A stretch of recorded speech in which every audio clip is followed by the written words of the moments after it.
nga gihatag sa Dios nato nga mao ni siya sentro no sa tibuok universo ug mao ni siya mo'y atong gikinahanglan mao si Kristo mga igsoon. Amen.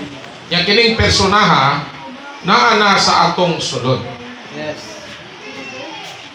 So gipakita dinhi nga bisan si Kristo ingon nga persona nga atong ikinabuhi.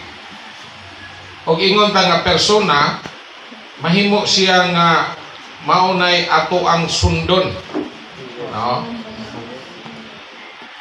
Na siya ingon dito nga kining Kristo nga persona malangkubon sa tanan. So kung imo ning masinati unsa ning personahan, unsa ning Kristohan nga ang tuyo, ang walay katapusan tuyo sa Dios naa na sentro aning maong persona nga mao si Kristo. Wala si Kristo dili lang kay atong manunubos, dili lang si Kristo atong manluluwas, dili lang si Kristo atong kinabuhing dayon,